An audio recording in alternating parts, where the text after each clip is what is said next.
And that, Your Majesty, concludes today's business for the Council.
Business for Part 2 of the Council.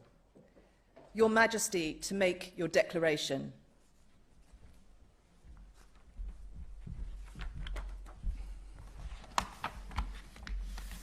My lords, ladies and gentlemen, it is my most sorrowful duty to announce to you the death of my beloved mother, the Queen.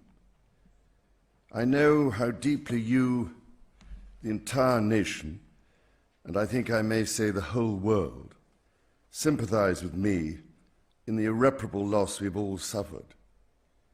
It is the greatest consolation to me to know of the sympathy expressed by so many to my sister and brothers, and that such overwhelming affection and support should be extended to our whole family in our loss.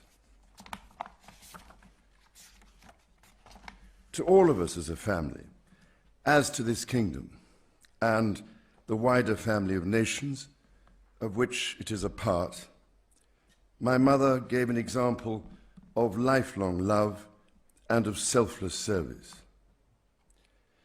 My mother's reign was unequaled in its duration, its dedication and its devotion.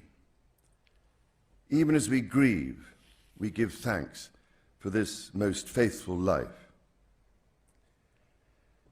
I am deeply aware of this great inheritance and of the duties and heavy responsibilities of sovereignty which have now passed to me. In taking up these responsibilities, I shall strive to follow the inspiring example I have been set in upholding constitutional government and to seek the peace, harmony and prosperity of the peoples of these islands and of the Commonwealth realms and territories throughout the world. In this purpose, I know that I shall be upheld by the affection and loyalty of the peoples whose sovereign I have been called upon to be, and that in the discharge of these duties, I will be guided by the counsel of their elected parliaments. In all this, I am profoundly encouraged by the constant support of my beloved wife.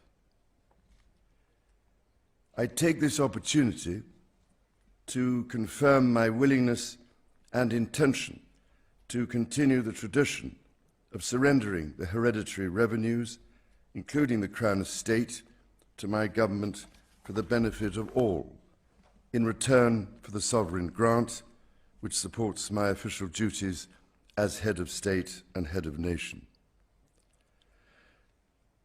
And in carrying out the heavy task that has been laid upon me, and to which I now dedicate what remains to me of my life, I pray for the guidance and help of Almighty God. I have with humble duty to crave your Majesty's permission for the publication of your gracious speech. Approved. Concerning the security of the Church of Scotland.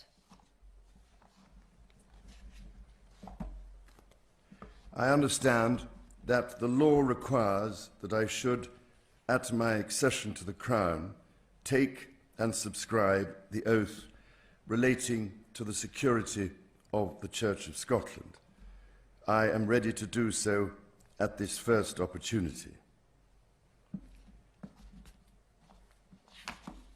I, Charles III, by the grace of God of the United Kingdom of Great Britain and Northern Ireland, and of my other realms and territories, King, Defender of the Faith, do faithfully promise and swear that I shall inviolably maintain and preserve the settlement of the true Protestant religion as established by the laws made in Scotland in prosecution of the claim of right, and particularly by an act intituled An Act for Securing the Protestant Religion and Presbyterian Church Government, and by the acts passed in the Parliament of both kingdoms for union of the two kingdoms, together with the government, worship, discipline, rights and privileges of the Church of Scotland.